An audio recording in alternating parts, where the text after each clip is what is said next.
We are a Canadian nonprofit committed to meeting the needs of children with disabilities and their families in the poorest countries of the world.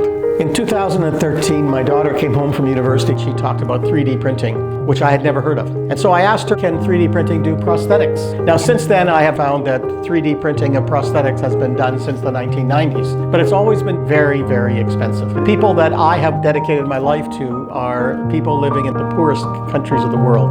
And so as I investigated further, I found the University of Toronto lab and Dr. Matt Randall. And so I challenged him. I said, can we make this work in the poorest communities of the world? And Dr. Randall said, I think we can. And that started us off on this innovation. We've come a long way in the last 5 years. We formed Ania Technologies, a not-for-profit company. Ania has done clinical trials in Africa and Asia on 3D printed prosthetics to make sure that they're as good or better than the traditional ways.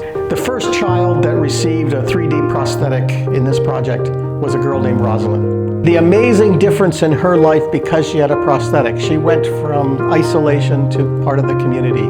She went from staying at home to going to school.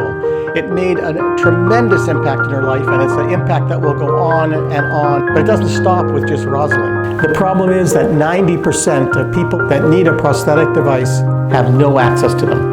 Right now, it takes a prosthetic technician up to a week to make one prosthetic device. With 3D prosthetics, we can shorten that and we can make actually 20 in a week. The innovation is making this work in the dusty places of the world and places where the electricity isn't always the best, a place where you have to use more affordable printers, and we have proven we can do it. We're on a mission to transform the P&O industry. We want to reach out to the most remote areas and ensuring that all kids who need a prosthetic will get one. We can change the world for 34 million kids just like Roslyn.